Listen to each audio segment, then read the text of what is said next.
నేను 40 యూనియన్ దాకా ప్రెసిడెంట్ గా ఉన్నా. ప్రస్తుతానికి వయసు రీత్యా మానేశాను. చాలా మందిని యువకులను, ఇప్పుడు రాజిరెడ్డి ఉన్నాడు కదా, వంశీ రబ్బర్ లో పనిచేస్తాడు. ఆ కంపెనీకి ఒక టైంలో ప్రెసిడెంట్ గా ఉన్నా. ఇంటర్నల్ ఆయన పనిచేస్తాడు కాబట్టి ఆయనే ప్రెసిడెంట్ కి పెట్టాం. బ్రహ్మాండమైన అగ్రిమెంట్ చేశాడు, 3 అగ్రిమెంట్లు. ఇప్పుడు ఎంత మినిమం వేజ్ అక్కడ? 28,000 మినిమం వేజ్ అక్కడ. వంశీ రబ్బర్ ఇక్కడే ఉంది ఉప్పలు. ఆయన్నే అధ్యక్షుడు పెట్టాం. మన బిఎంఎస్ పద్ధతి అది. అట్లా ప్రతి చోట అట్లా జరుగుతూ ఉంటుంది. ఇక్కడ ఆశ్చర్యకరం ఏంటంటే, నేను కొత్తలో వచ్చిన పరిస్థితి కొంచెం బాగానే ఉండేది. ఊళ్ళోకి వెళ్ళి మాట్లాడదామంటేనేమో ఆ మందు కొట్టిస్తానని తీసుకెళ్లిపోతాడు. ఎక్కడ ఉండదు ప్రజాస్వామ్య పద్ధతిలో, ఎక్కడ ఉండదు. ఈ సంజయ్ రెడ్డి గారి బొమ్మ పెట్టాడు. ఆయన నేను అపోజిట్ కంటెక్ట్ చేసాం మిండి కాంపౌండ్ లో.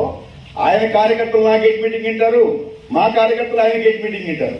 ఆయన నవ్వుతున్నాడు పాపం ఫోటోలో. ఈయన చూస్తే తలకాయ కొట్టుకుంటాడు. ఈ పరిస్థితి తెలుస్తుంది. చెప్పాలి ఒకసారి కలిసి. ప్రీమియర్ లో మహేందర్ రెడ్డి గారు కదా పాపం, ఆయన ఎమ్మెల్యే హస్బెండ్. ఆయన కంటెక్ట్ చేశాడు, నేను కంటెక్ట్ చేశా. వాళ్ళ కార్యకర్తలు నుంచి ఉంటారు గేట్ మీటింగ్ మాట్లాడతా, మన కార్యకర్తలు ఆయన గేట్ మీటింగ్ లో ఉంటారు. మీటింగ్ రాకుండా చేయడం ఏంటి? ఒక్కొక్కటి ఫోన్ చేసి చూసుకుంటా, అరే మీటింగ్ వెళ్ళకని చెప్తారు. ఇది ఏంటి అసలు? చిల్లర అన్నమాట. ఇందాక ఎవడో బయట రోడ్డు మీద ఇద్దరు కొట్టుకుంటే పుల్లు మందులు వచ్చేసింది 10 మంది వేసుకొని. అంత చూస్తారు. అరే ఏంది ఏం జరిగిందో కనుక్కో. అలాంటి వాడిని నాయకుడిగా ఎన్నుకోవడం అనేది శుద్ధ పొరపాటు. ముందు మీరు అపోజిషన్ వాళ్ళు ఎన్నుకుంటే నన్ను ఎన్నుకుంటారో లేదో తర్వాత సంగతి. కార్మిక రంగంలో జాయింట్ యాక్షన్ ఫోరం పెడతాం.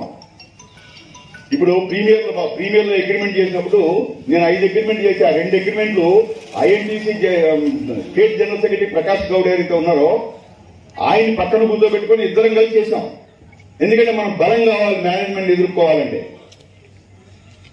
ఎలక్షన్ లో పోటీ చేస్తాం. నువ్వు ఈ తప్పు చేసావు, నేను ఈ తప్పు చేశాను అని చెప్పుకుంటాం, వాస్తవాలు చెప్పుకుంటాం. ఓటేసి కూడా ఓటేస్తాడు. ఎవరైనా ఊరికి వెళ్తాం, నలుగురిని కూర్చోబెడతాం, మాట్లాడతాం. నువ్వు కూడా మాట్లాడు. ఎవడొస్తున్నాడు? ఎలక్షన్ నీ ఎంత చూస్తారంటే నిజంగా ఆ కూడా భయపడుతున్నాడు. ఇది ఆశ్చర్యకరమైన విషయం హిందుస్థాన్ సైనికులు. అప్పుడు లేదు. మరి ఎవడన్నా యూనియన్ లీడర్ని ఎందుకు ఎన్నుకుంటాడు?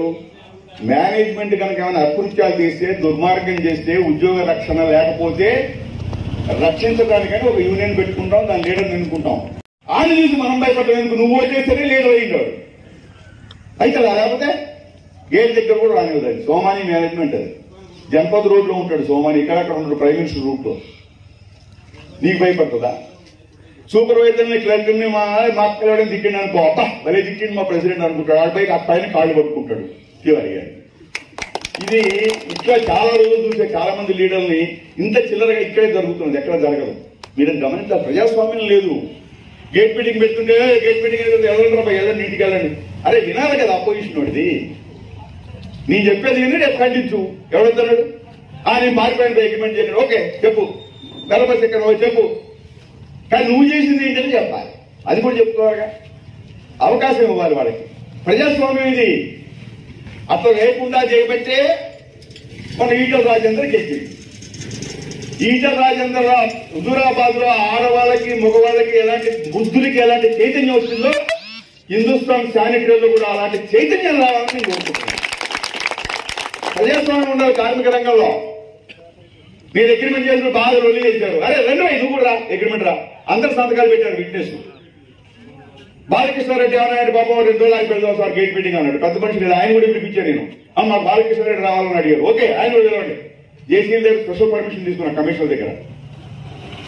ఆయన కూడా వచ్చి బయట పెట్టాడు. అరే ఇంత నిజాయితీగా అగ్రిమెంట్ చేసేవాడు ఎవరు దొరుకుతాడా మీకు? ఇట్లా అందరి ముందు అడగండి. అక్కడ వచ్చినవాడు ఇంత నిజాయితీగా ఎవరు అగ్రిమెంట్ చేస్తారు? బ్రహ్మాండ అగ్రిమెంట్ చేసింది సారు. మీరు ఏదేదో చెప్పారు అది వాళ్ళు అని చెప్పి వెళ్ళిపోయింది.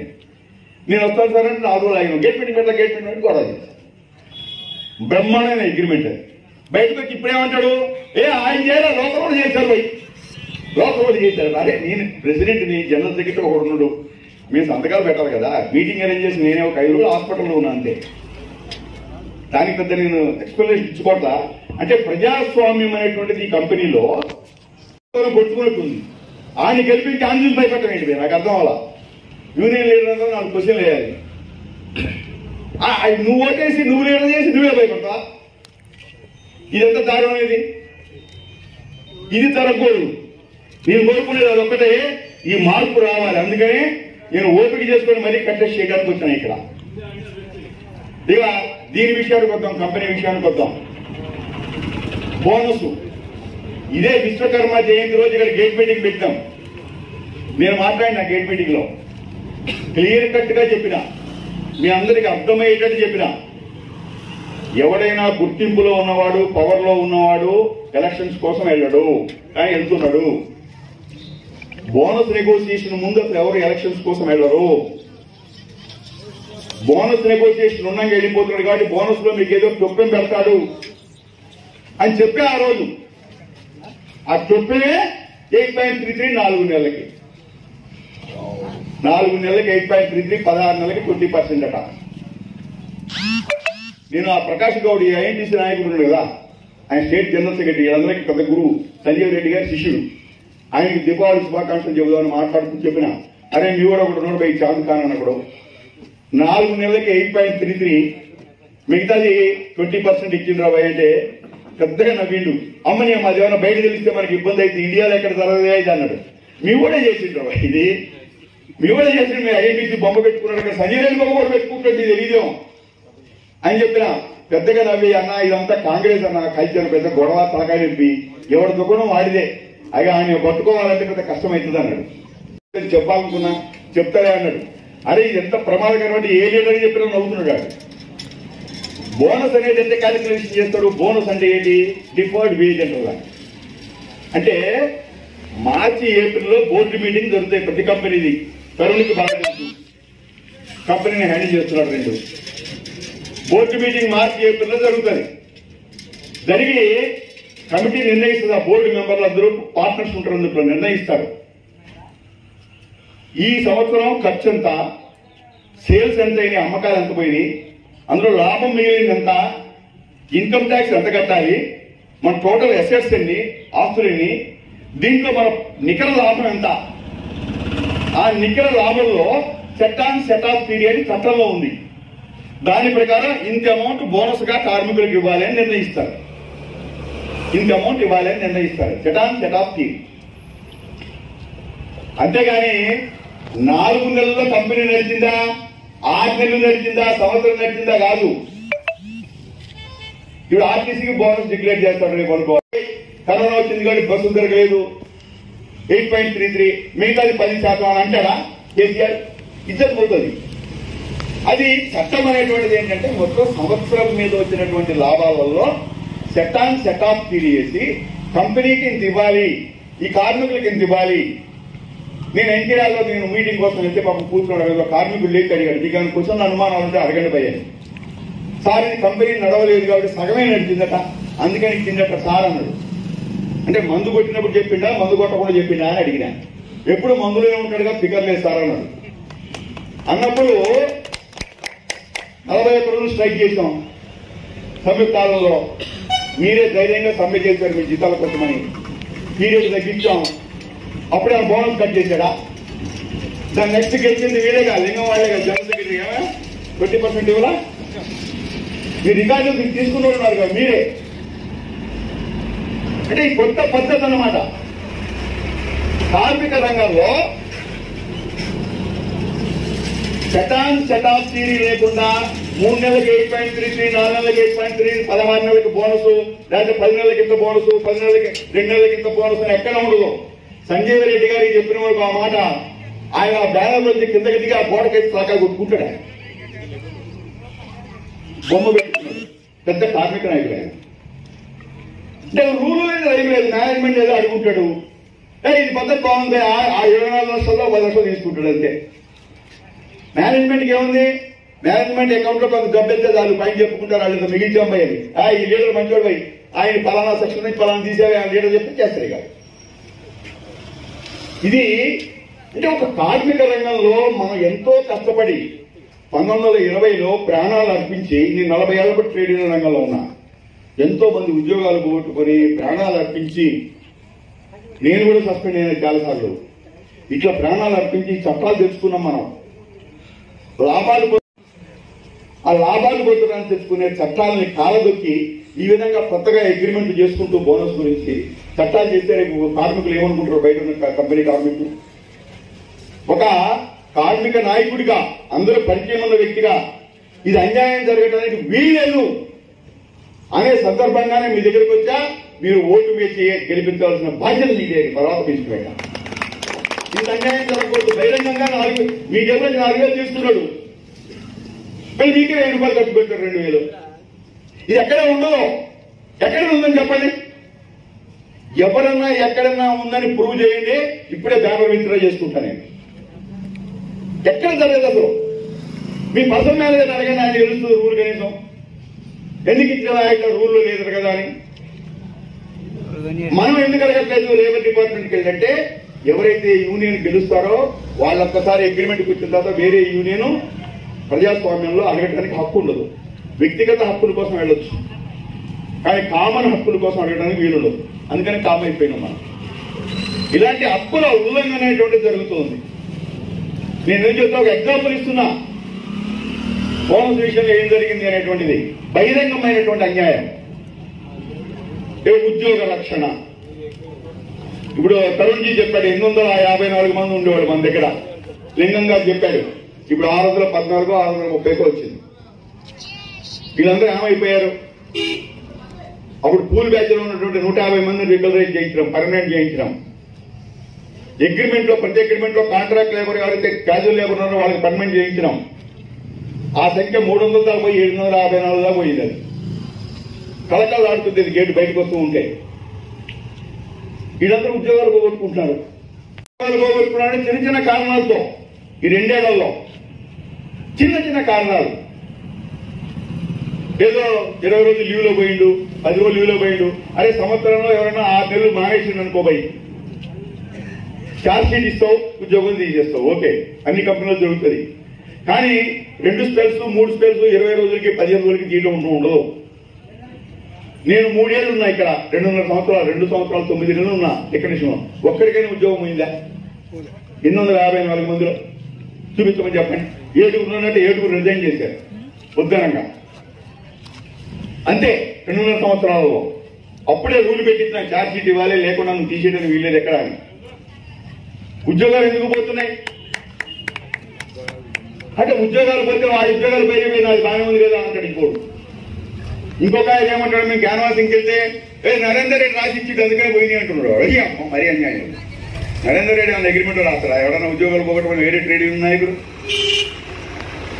చిన్న చిన్న కారణాలతో పోయినాయి ఉద్యోగాలు. నేను చెప్పేది ఒకటే,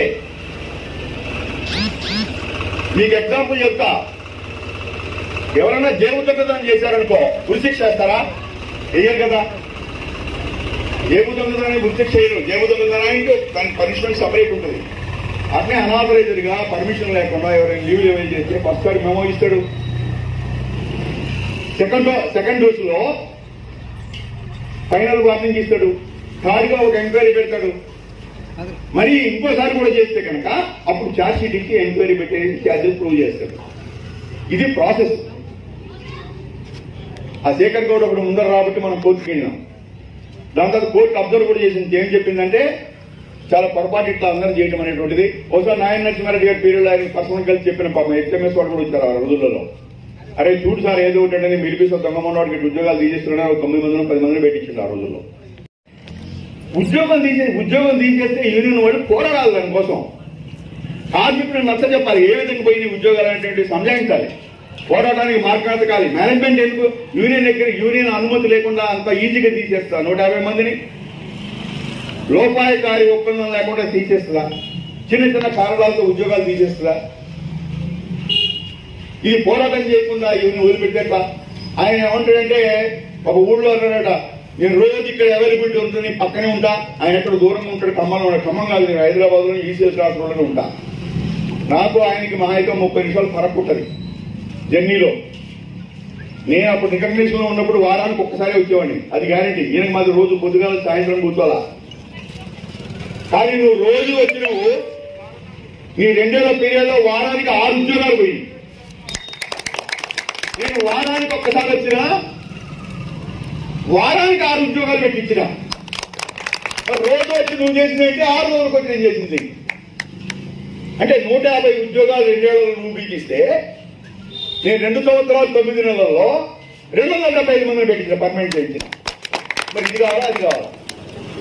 అంటే వచ్చి కూర్చుంటే చాలా నేను రిటైర్ అయిపోయినా, నాకు పరిపాలన వచ్చి కూర్చోమంటే కూర్చుంటాం. మరి ఉదయం సాయంత్రం ఈడికి కట్ట పెట్టరా, ఆడికి కట్ట పెట్టరా, ఇదే పని మీద ఉంటాయి. వేరే బిజినెస్ లేదు, ఇదే బిజినెస్. అది పరిస్థితి, చాలా దారుణమైన పరిస్థితి. 150 మంది ఉద్యోగాలు పోయినాయంటే. ఇంకొక కారణం చెప్తున్నా, దీని వెనక ఇంకొక కథ ఉంది, మీరు గమనించాలి. ఉన్నటువంటి వాళ్ళు, రాని వాళ్ళు, ఇక్కడ గేట్ మీటింగ్ లేని వాళ్ళకు కూడా తెలియజేయాలి ఏంటంటే భయంకరమైన పరిస్థితి ఉంది. మేనేజ్మెంట్ చాలా స్ట్రాటజిక్ గా వెళ్తుంది. వీళ్ళ గుజరాత్ లో యూనిట్ ఉంది, అక్కడ పీస్ వర్క్ ఉంటుంది. అంటే ఎవడన్నా వచ్చి కనుక వచ్చి చేసుకుంటాడు పెళ్ళాం బిడ్డలతో, ఓ 20 పీసులు 30 పీసులు చేస్తారు, ఎంత డబ్బులు తను తీసుకొని వెళ్ళిపోతాడు. మీరు తెలుసుకోండి, గుజరాత్ వెళ్ళిన వాళ్ళకి. వేరే యూనిట్లలో అదే పద్ధతి ఉంది. కాంట్రాక్ట్ లేబర్ వ్యవస్థే, రెగ్యులర్ గా పర్మనెంట్ వ్యవస్థ అనేది ఇక్కడే ఉంది. ఇప్పుడు తరుణ్ రెడ్డి గారు చెప్పినట్టు 150 ఉద్యోగాలు ఇప్పుడు తగ్గించి సంఖ్యను 600 పట్టుకొచ్చిండు. ఈ 2 ఏళ్లలో ఒక 300 మందిని తీసేసిండు అనుకో. నేను లాస్ట్ గేట్ మీటింగ్ లో చెప్పిన, ఇదే గేట్ మీటింగ్ లో ప్రమాణ సాక్షిగా చెప్పిన, మీకు ఉద్యోగాలు పోతే కనీసం 150-170 మంది అని లెక్క గట్టి చెప్పిన. నేను గుర్తు పెట్టుకోండి, ఆ రోజు చెప్పి రికార్డు ఉంటే చూసుకోండి. ఇప్పుడు 150 పోయింది. మళ్ళీ ఇతరునే ఎన్నుకుంటే కనుక ఒక 300 తీసేసింది అనుకో, 270-300 సంఖ్య 300కి పడిపోతుంది. మీరు ఎవరైనా ట్రేడ్ యూనియన్ లీడర్ని అడగండి. నా సంజయ్ రెడ్డి ఫోన్ చేసినా సప్రకాష్ గౌడ్ పోయి చెప్తారు, ఐఐటీసీ వాడు. అందరూ కూడా మంచి నాయకులు ఉన్నారు, నేను కాదంటలే. ఇట్లా ఉండరు ప్రజాస్వామ్యం లేకుండా. మీరు అడగండి, 300 మందికి తగ్గిందనుకో, మీ సంఖ్య 300కి వచ్చిందనుకో, మీరెవరు పర్మనెంట్ కార్మికులు ఉండరు. 300 మందికి పర్మిషన్, ఇండస్ట్రియల్ పారిశ్రామిక వివాదాల చట్టాల్లో 100 మందికి ఎంప్లాయీస్ కంటే ఎక్కువ ఉంటే కనుక మిమ్మల్ని ఉద్యోగం తీసేయాలన్నా, రిట్రెంచ్మెంట్ తీసేయాలన్నా, లాకౌట్ చేయాలన్నా, లే ఆఫ్ చేయాలన్నా గవర్నమెంట్ పర్మిషన్ కావాలి. మనం అందుకునే కరోనా సమయంలో లే ఆఫ్ డిక్లేర్ చేయాల, పర్మిషన్ ఏ ప్రభుత్వం ఇవ్వదు. అప్పుడు మేము రైజ్ చేసిన ఆల్రెడీ పాయింట్. అప్పుడు సుప్రీంకోర్టు జడ్జిమెంట్ వచ్చింది ఏంటంటే, ఇట్లా కార్మిక సంఘాలను వెళ్తే కార్మిక సంఘాల నాయకులతో మాట్లాడుకోండి, జీతభత్యం గురించి మాట్లాడుకున్నట్టే మనోడు మాట్లాడుకుని 50%, 20% ఏదో అన్నాడు. రూపాయి కారూపంలో జరిగింది. కొన్ని చోట్ల ఫుల్ ఇచ్చారు. అంటే నేను చెప్పేది ఏంటంటే, కార్మిక చట్టాల ప్రకారం, పాత కార్మికుల చట్టాల ప్రకారం 100 మంది కంటే కార్మికులు ఎక్కువ ఉంటే కనుక పర్మిషన్ తీసుకోవాలి గవర్నమెంట్. అది పాత చట్టం, 1947 చట్టం. మొన్న నరేంద్ర మోడీ గారి పార్లమెంట్ లో చట్టం కొత్తగా అయింది. మనకి చాలా బెనిఫిట్స్ వచ్చినాయి. ఈఎస్ఐ పెరిగింది, పిఎఫ్ పెరిగింది, చాలా బెనిఫిట్స్ వచ్చినాయి. ఒక మైనస్ పాయింట్ కూడా ఉంది అందులో. 300 వరకు కార్మికులు ఉంటే కనుక కర్మాగారం ఎలాంటి యాక్షన్ తీసుకున్నా పర్మిషన్ అవసరం లేదు. పార్లమెంట్ లో ఎప్పుడు అయిపోయింది ఆ చట్టం. ఓన్లీ స్టేట్ లో కేసీఆర్ అడాప్ట్ చేయాలి. ఆల్రెడీ రూల్స్ తయారు చేస్తున్నాడు. దాని కమిటీ మెంబర్ కూడా నేనే. ఐఐటీసీ ప్రకాష్ గౌడ్ ఉన్నాడు, మా మల్లేశం గారు ఉన్నాడు. మేము అపోజిషన్ తరఫున రూల్స్ ఫ్రేమ్ చేసేటప్పుడు మేము కొన్ని రూల్స్ ఫ్రేమ్ చేసి ఇస్తున్నాం. ఆయన కొన్ని రూల్స్ ఫ్రేమ్ చేసి ఇస్తున్నాడు. టీఎస్ఆర్కే వాడు అయిపోతాయి ఒక నెలలో. వచ్చే ఏప్రిల్ నుంచి ఈ చట్టం లాగు అవుతుంది. ఎప్పుడైతే ఈ చట్టం లాగా అయిందో మీరు 300 మందికి వస్తారో మిమ్మల్ని అందరినీ ఇదే మేనేజ్మెంట్ నేను గ్యారెంటీ చెప్తున్నా. మనోడు మంచోడు అంటే మంచోడే, మరి వాటి డ్యూటీ ఆడ్ చేయాలి కదా మేనేజ్మెంట్ వాడు. మీకోసం పెట్టుకున్నాడు, కంపెనీ లాభం కోసం పెట్టుకున్నాడు. ఎమ్మటే మిమ్మల్ని అందరినీ రిటర్న్ చేస్తాడు.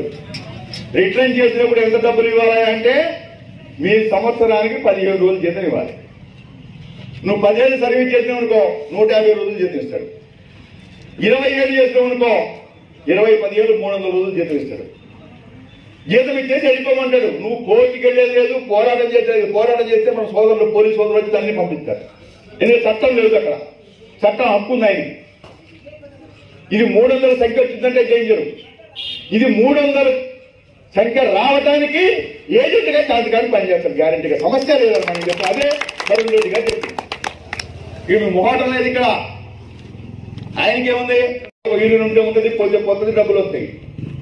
బిఎంఎస్ ఎందుకు చేసి మీరు రక్షించగలరా అంటాడు. మాకు Bharatiya Mazdoor Sangh all India organisation number 1 లో ఉంది.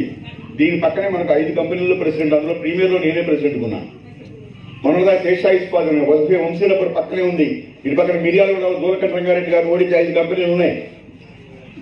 ఒక్కసారి అన్యాయం ఇక్కడ జరిగిందంటే మొత్తం తెలిసిపోతే ఆల్ ఇండియా వాడు నన్ను బీకేస్తారు ముందు. నేను ఈ కంపెనీ మిమ్మల్ని బీకేయడం కాదు. ఉద్యోగ రక్షణ కోసం భారతీయ మజ్దూర్ సంఘ్ పోరాడుతుంది. నువ్వెట్లా పోరాడుతావు మరి పీకేస్తే?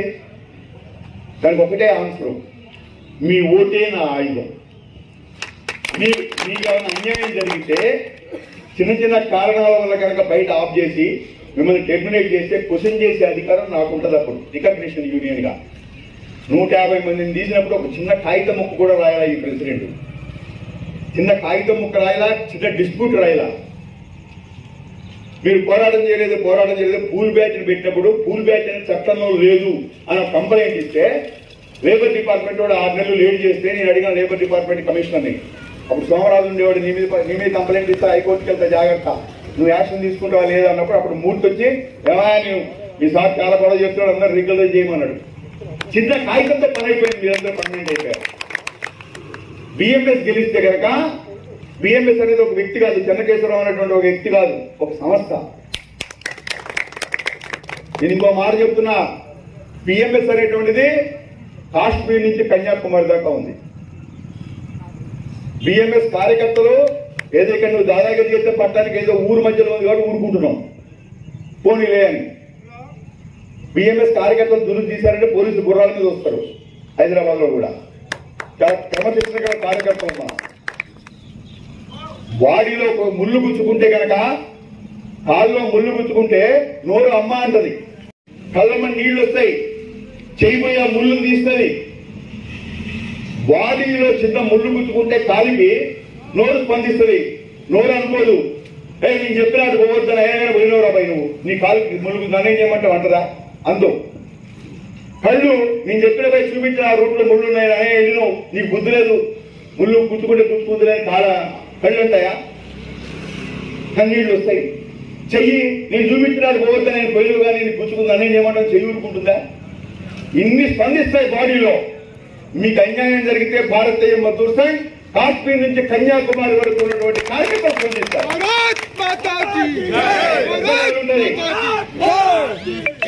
ఈ సోమాని గారు ఈఎస్ఐ బోర్డు మెంబర్ అయితే మళ్ళీ ఇట్లా ఫైర్ వీల్ చేసి నడిపించుకోవాల్సిన అవసరం లేదు. స్టేట్ యూనియన్ మనకు ఆ రోజు 40 crores స్ట్రైక్ చేస్తే ప్రభాకర్ గారు ఎస్పీ గారు పిలిచి ఏమైనా నేను లోపల వేయాల్సి వస్తే కంప్లైంట్ కావస్తున్నాయి అన్నాడు. అలాంటి ప్రశ్న ఉండేది. అప్పుడు మా బిఎంఎస్ ఇంటర్ఫియర్ అయిన తర్వాత ఆగిపోయింది వ్యవహారం. అంటే ఒక ఆర్గనైజేషన్ ఉండాలి, సిస్టమేటిక్ ఆర్గనైజేషన్ ఉండాలి రక్షించడానికి. ఎప్పుడైతే మాకు ఆయుధం ఇస్తారో ఆ ఆయుధమే మిమ్మల్ని రక్షిస్తుంది, మాకు పవర్ ఇస్తుంది. ఓన్లీ బాణం లేకుండా కొట్టమంటే కొడుతున్నాం, అప్పటికి కొడుతున్నాం. 15 మంది కేసులు 16 మంది 18 మంది రమేష్ మన వెళ్ళింది కోర్టుకి. 20 మందికి వెళ్ళినాం. ఆ 20 మందికి కూడా 6 నెలలు డిలే అయింది. ఎందుకంటే మేనేజ్మెంట్ వచ్చి చెప్పింది లేబర్ డిపార్ట్మెంట్ జేసీఎల్ దగ్గర కోర్టుకు వెళ్లే ముందు, కోర్టుకు వెళ్ళినాం, జేసీఎల్ కోర్టుకు రాయాలి. అప్పుడు లేబర్ డిపార్ట్మెంట్ ఏం చెప్పిందంటే వీళ్ళు నీ మెంబర్లు కాదుగా, నువ్వెట్లా ఫైట్ చేస్తావు, నువ్వు ఊడిపోయావు కదా అని స్పెషల్ రైట్ చేసింది. అప్పుడు అదృష్టం కొద్దీ ఉన్న 30 మందిలో ఆ 20 మంది ఆ పేర్లు మేము సబ్మిట్ చేసినాం. అప్పుడు ఎలక్షన్లప్పుడు వీళ్ళు మా మెంబర్లని, ఆ మెంబర్లో ఏ పేరు ఉంది. అప్పుడు లేబర్ డిపార్ట్మెంట్ ఏం చేయలేని పరిస్థితిలో రాసింది లేబర్ డిపార్ట్మెంట్ కోర్టుకి, ఇది చాలా అన్యాయం జరిగింది, మీరు పరిశీలించండి. అంటే మెంబర్లు అయి ఉండాలి, లేదా యూనియన్ కి గుర్తింపు యూనియన్ అయి ఉండాలి, గెలిచి ఉండాలి. అప్పుడే క్వశ్చన్ చేసే అధికారం ఉంటుంది. మీ ఉద్యోగ రక్షణకై అలాంటి క్వశ్చన్ చేసే అధికారమే భారతీయ మజ్దూర్ సంఘ్ ఇవ్వండి, గ్యారంటీగా ఉద్యోగాలు రక్షిస్తామని హామీ కావాలి. మనం కాగడా గుర్తుకు ఓటేయండి. ఇది ఉద్యోగ రక్షణ గురించి. గంగా అప్లికేషన్ పెద్ద మనిషి అంటున్నాడు. అయితే ఎందుకు అగ్రిమెంట్ లోకి వస్తుంది చాంద్కాన్ అంటే, చాంద్కాన్ యూనియన్ ప్రెసిడెంట్ గా ఉన్నప్పుడు మీ అందరి చేత ఈ లెటర్ సంతకాలు పెట్టించండి. తెలుసా మీకు? యూనియన్ లెటర్ గుర్తుందా? చాలా మంది సంతకాలు పెట్టింది. ఏముంది? I beg to say that so and so my date of birth so and so. నేను తెలుగులో చదివిస్తాను. చదివాను, నా పుట్టించేది, దీనికి కావాల్సిన ప్రూఫ్ ఇస్తున్నాను. నీకు నాకు మీ ఫ్యాక్టరీలో పనిచేయడానికి అవకాశం కల్పించగలరు, ట్రైనీగా చేరగలను. 10 ఏళ్ళు పనిచేసిన వాడిని ఈ లెటర్ సంతకాలు పెట్టిస్తున్నాడు ఇంగ్లీష్ లో. సంతకం ఎవరు పెట్టిస్తున్నారా అంటే అప్పుడు చాంద్కాన్ యూనియనే ఉంది. యూనియన్ దగ్గరుండి సంతకాలు పెట్టించింది. ఇవన్నీ 250 మంది పెట్టారని తెలిసింది నాకు. ఎంత మంది పెట్టారు సరిగ్గా తెలియదు. 272 కింద ఏంటంటే జనరల్ సెక్రటరీ పెట్టినా కావాలని నమ్మకం కోసం పెట్టి ఉంటాడు. ఇది సంతకం నీ అంతా నువ్వు పెట్టి నీ పాత సర్వీస్ అంతా పోతుందేగా. కొత్తగా ఉద్యోగం కోసం రాసుకుంటున్నావు నువ్వు జాయిన్ అయ్యేది ట్రైనీగా. ఒక 6 నెలలు పాత ఉద్యోగం ఇచ్చి మానేస్తాడు. ఇది యూనియన్ ఎక్కడేం చేస్తుందా? మొత్తం ఇండియాలో ఏ యూనియన్ చేయబోయి అసలు ఎంత ఎదవలు పెట్టుకున్నా చేసి ఇది సంతకాలు పెట్టుకుంటే వద్దని చెప్పారా యూనియన్ చెప్పాలి. జగన్ రెడ్డి పెట్టుకున్నాడు కావాలి నమ్మకం కోసం అన్నమాట. ఇది పెట్టిన తర్వాత పరిస్థితి ఇంగ్లీష్ లో సంతకాలు పెట్టుకోవాలి సార్ రమేష్ పట్టుకొచ్చిండు. ఇంకొక ఇద్దరు నేర్చుకొని మై బాధ ఎవరు వచ్చినట్టున్నారు. అరే పెట్టద్దని చెప్పాను నేను. నెక్స్ట్ డే వెళ్ళిపోయి ఎవరు ఆగట్లేదు సార్ అందరూ పెట్టుకున్నారు మీకు తెలియదు 20 మేనేజ్మెంట్ మా యూనియన్ చెప్పిందని సంఘాలు పెట్టేస్తున్నాడు. ఉద్యోగాలు పోతాయి 20 అందరివి. గేట్ మీటింగ్ పెడతాను సార్. గేట్ మీటింగ్ రానివ్వడు ఎవరిని. అప్పుడు ఏం చేయాలంటే లేబర్ డిపార్ట్మెంట్ కంప్లైంట్ ఇచ్చినాం. కంప్లైంట్ ఇస్తే వాడేవాడు ఆ యూనియన్ వాళ్ళు కలిసి అండర్స్టాండింగ్ వస్తే నీకేసి బ్రదర్ అంటే ఆడు ఊరుకోవాలని అయితే కంప్లైంట్ తీసుకోమని కంప్లైంట్ ఇచ్చినాం. ఏ లాభం లేదని దీన్ని తెలుగులో అనువాదం చేసి మీకు ఇచ్చిన. తెలుగు తెలుసుకుపోయి అందరూ చదువుకుంటారు కనీసం. మీరన్నా చదివి వినిపించండి ఆడకన్నా ఇవ్వండి. అప్పుడు కూడా సంతకాలు పెట్టారనుకో వాళ్ళ కర్మ. నేనేం చేయలేము మనం ఏం చేయలేము. ఇప్పుడు ఎందుకంటే బస్ ఎక్కేవైనా ఆఫ్ చేయొచ్చు అనౌన్స్ చేసి రైలు ఎక్కే ఫ్లైట్ లో అయినా కానీ ఇవాళ రేపు ఆఫ్ చేస్తారు. ఫ్లైట్ డిలే ఉంటుంది. చెడిపోయేవని ఒకటి బాగు చేయలేదు చెడిపోతున్నాడు. అట్లా అందరికి తెలుగు చదివి పెట్టమని చెప్పిన. అప్పుడు చదివి వినిపించిన తర్వాత సంతకాలు పెట్టడం మానేశారు. అప్పుడు కంప్లైంట్ రిజిస్టర్ చేశాం. కంప్లైంట్ రిజిస్టర్ చేస్తే జేసీఎల్ అప్పుడు పీకి కార్మికులందరి చేత సంతకాలు పెట్టిస్తా. ఇప్పుడు నేను అందరూ మానేశారు. అన్యాయం జరిగింది కాబట్టి దీనికి సంతకం పెట్టిస్తానని చెప్పగానే అప్పుడు మేనేజ్మెంట్ చేయాలి. అప్పుడు ఎవరు ఉండేవాళ్ళు సమయాలు ఉండేవాడు అనుకుంటా. ఏంటా ఈ పని ఎవరన్నా ఫ్యాక్టరీలో ఇట్లా పని చేయిస్తారా? నేను ఫ్రెష్ ఎంప్లాయ్ అని చేయిస్తారా? పాత సర్వీస్ అంతా వదిలిపెట్టి అని అడిగిండు. అది లేదు సార్ అందరూ ఒప్పుకుంటున్నారు అందుకని చేసినాం. యూనియన్తో కూడా మాట్లాడినామని చెప్పిన. అంటే ఒక్క యూనియన్ ఈయన నాయకత్వంలో చాంద్రకాంత్ నాయకత్వంలో ఇట్లా సంతకాలు పెట్టించింది అంటే రేపు మీ అందరి ఉద్యోగాలకు భరోసా అయ్యండి పోయి. మిమ్మల్ని అందరినీ ఎట్లా కూడా పీకేసి కాంట్రాక్ట్ లేబర్ చేయడం 300 చట్టమే చేసిన ఒక చట్టం. దాని అడ్వాంటేజ్ తీసుకొని మొత్తం కార్మిక లేబర్స్ కార్మిక కాంట్రాక్ట్ లేబర్ గా మారుస్తాడు అనడు మార్చాడు అనడానికి ప్రూఫ్ ఏంటిది? ఇదే ప్రూఫ్. ఎప్పుడో మిమ్మల్ని కాంట్రాక్ట్ లేబర్ గా మారుతామని ట్రై చేసినవాడు ఇప్పుడు చేయడా?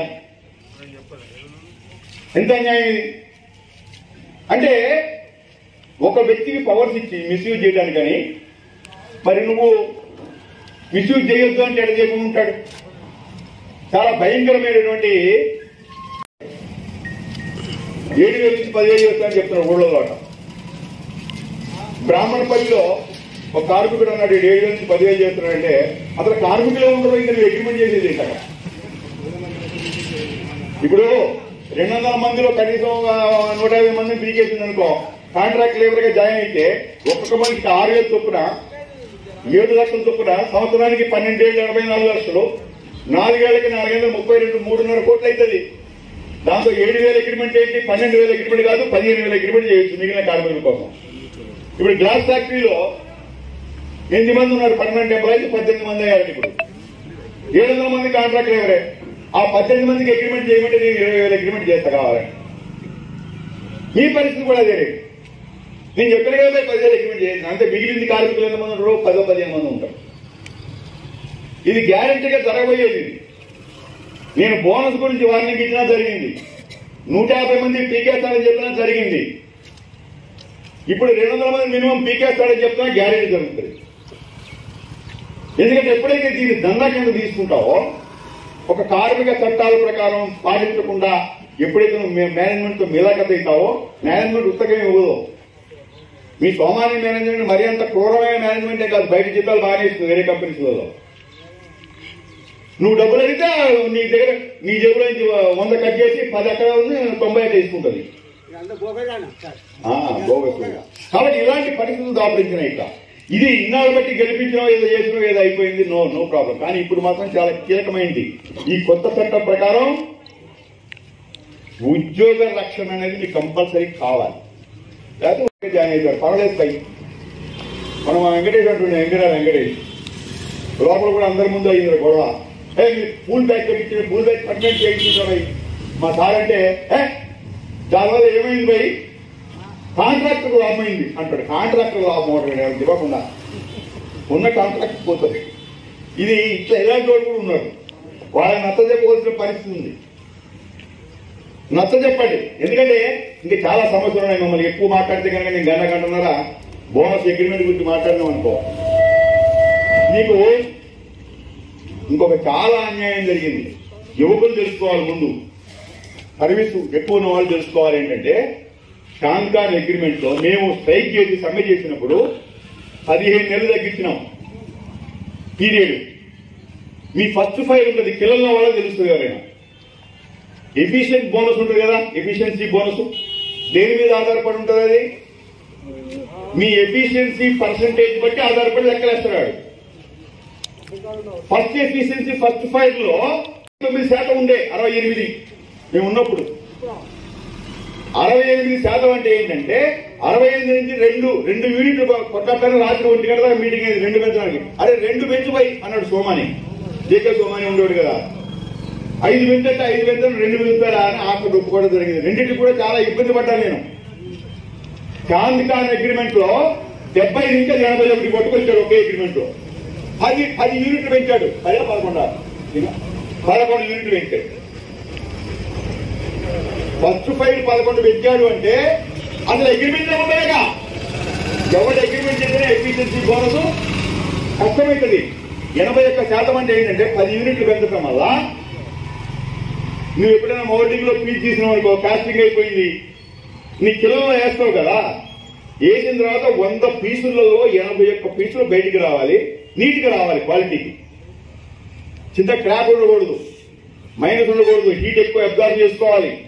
ఇవన్నీ క్వాలిటీ కూడా సర్టిఫై చేస్తే అప్పుడు ప్రొడక్షన్ వచ్చినట్టు. 81% చేసిన తర్వాత నీకు ఎఫిషియన్సీ బోనస్ డిక్లేర్ చేస్తాడు. మన నరేంద్ర రెడ్డి చేసిన అగ్రిమెంట్ లో ఇంతవరకు ఒక్కటి కొట్టారు పాపం, దానివల్ల ఎఫిషియన్సీ బోనస్ రాలేదు. మరి దానికి ఏం చేయాలి? మేనేజ్మెంట్ యూనియన్ లీడర్ పిలిపిస్తుంది, నేను ఎఫిషియన్సీ బోనస్ ఈ అగ్రిమెంట్ ప్రకారం రాదు, 81% రావాలి, కానీ 79 వచ్చింది, నేను ఎవరు పొమ్మంటాడు. పొమ్మను కాలు పెట్టుకొని బాధ్యత నాకైతే తెలియదు ఇదంతా, ఈ అమ్మ నువ్వైతే ఇచ్చేస్తే లొల్లి చేస్తారు, అందరూ మందు కొట్టకుండా అయిపోయిందని అంటాడు ఇప్పుడు లీడర్. అయితే వారేం చేస్తారు, 10 ఉద్యోగాలు మీకేస్తారు భయ అంటాడు. నువ్వు కానుమూడు పోయి 10 ఉద్యోగాలు మీకేస్తా, బ్లాక్ మెయిలింగ్ అనమాట. ఈ ఎఫిషియన్సీ బోనస్ ఇప్పించడానికి 10 మంది ఉద్యోగాలు పోవచ్చు. అంటే యూనియన్ అండర్స్టాండింగ్ రావాలి. రాబోయే అగ్రిమెంట్లలో ఈ పర్సెంటేజ్ అయిన 81% డబ్బులు అయితే ఇస్తున్నామని కాదు, ముందు దాని పర్సెంటేజ్ తగ్గించడానికి ప్రయత్నం చేయాలి యూనియన్. ఆ ప్రయత్నాన్ని భారతీయ ముద్దు చేయగలదు. మీరు కాగా గుర్తుకు ఓటు